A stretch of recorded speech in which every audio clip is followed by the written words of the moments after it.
Here is an apple tree. If the apple falls, it accelerates downward due to gravity.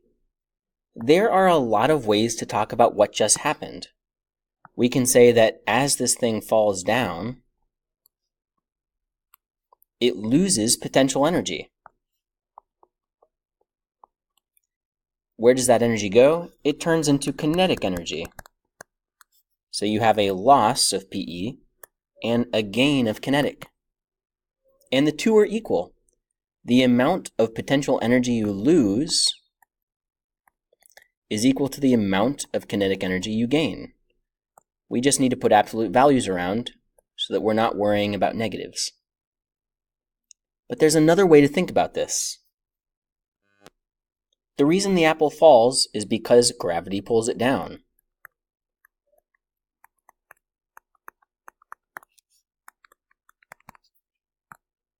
And gravity pulls it down over some distance d.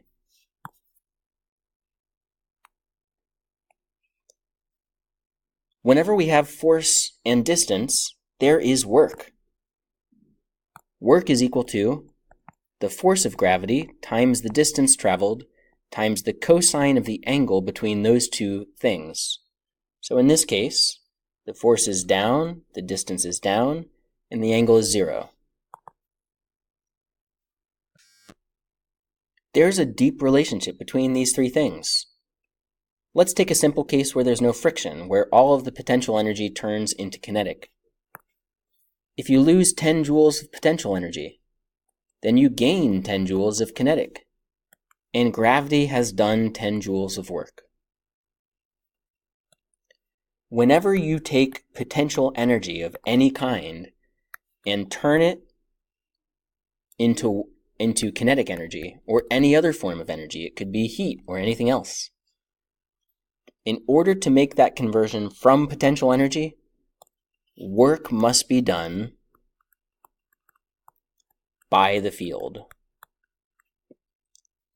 When the field does work, it unlocks or accesses this potential energy and converts it into another form. Maybe it's kinetic energy, maybe it's heat, or something else. And the amount of potential energy that you access is equal to the work done by the field. We can apply this idea when charges move through an electric field.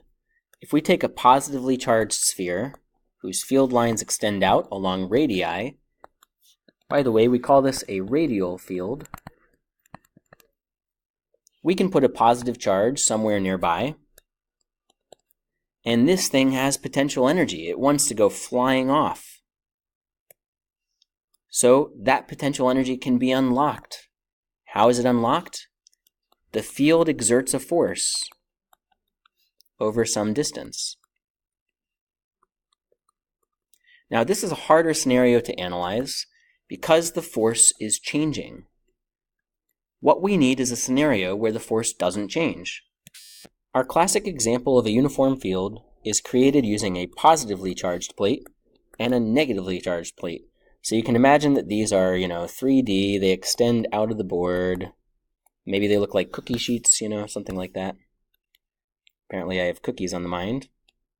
And so there's actually a field extending between them in space like this. But we draw this using a 2D picture, and we have this. In the space between the plates, the field is uniform. It points in the same exact direction, down, or away from the positive toward the negative, and it has the same strength.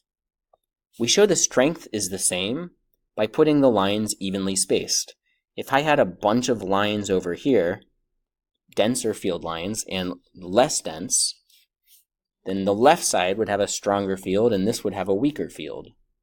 So the density shows the strength. At the edges, the field starts to kind of bow out a bit. So let's say we have a positive charge, we put it by the positive plate, and what happens? Positive is repelled from positive, so this thing falls to the bottom. We're ignoring the effect of gravity. We're saying there is a force on this test charge, And the force is the same because the field is equally strong. So the field exerts this electric force over some distance. There is work being done, and the work that the field does is the force times the distance times the cosine of the angle between them. The same exact way that we take the force and we divide by the amount of coulombs in the test charge, we also take the work and divide it by the amount of coulombs in the test charge. That quantity, F over Q, is the electric field strength. That's the definition of E, the electric field strength. And this quantity, work per coulomb, is the definition of potential difference, V. Potential difference has units of, well, let's look at the equation. We have work over coulombs. So that's joules for work and coulombs for charge. And a joule per coulomb is called a volt V.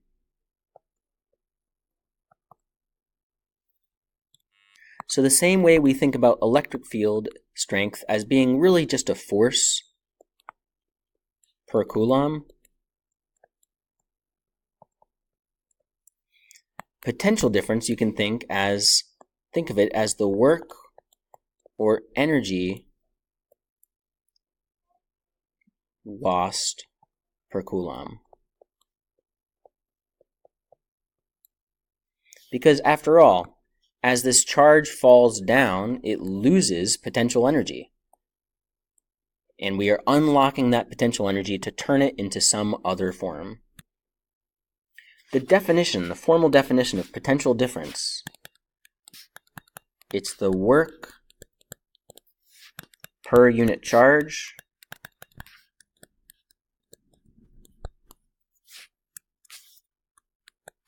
as a small positive test charge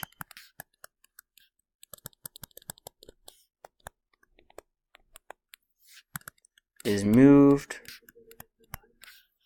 from one location to another.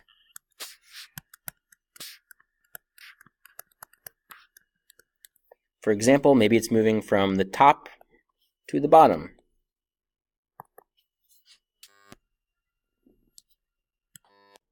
So there's a question. Where does the potential energy go? What does that energy turn into? There are two examples we'll look at now. It can either turn into kinetic energy and the charge speeds up, or it can turn into heat. Consider the scenario on the left. If there is a vacuum in between the plates, then as the charge falls down, it accelerates.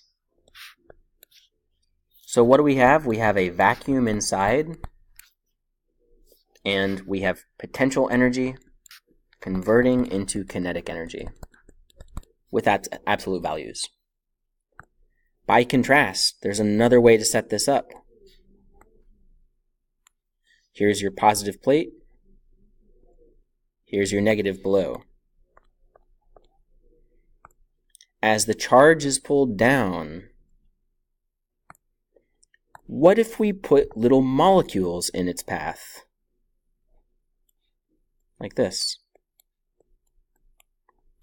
Then now we have a game of Plinko. This thing falls down and it bumps into this particle, then bumps into this particle as it bounces off, and then it bumps into this particle, and then it bounces off and hits this guy, and then it bounces and hits this one. And every time it bounces and hits a particle, it collides and transfers some of its energy. So these molecules, they start vibrating as a result. This particle is falling, speeding up, and then it hits and transfers the energy, and then it bounces off.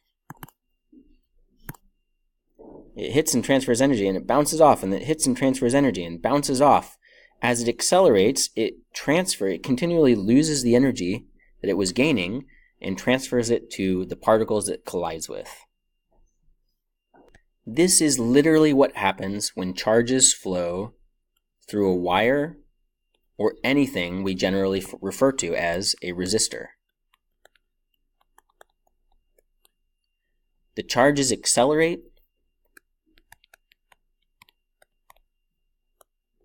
and they transfer their energy into internal energy. And as a result, the resistor heats up.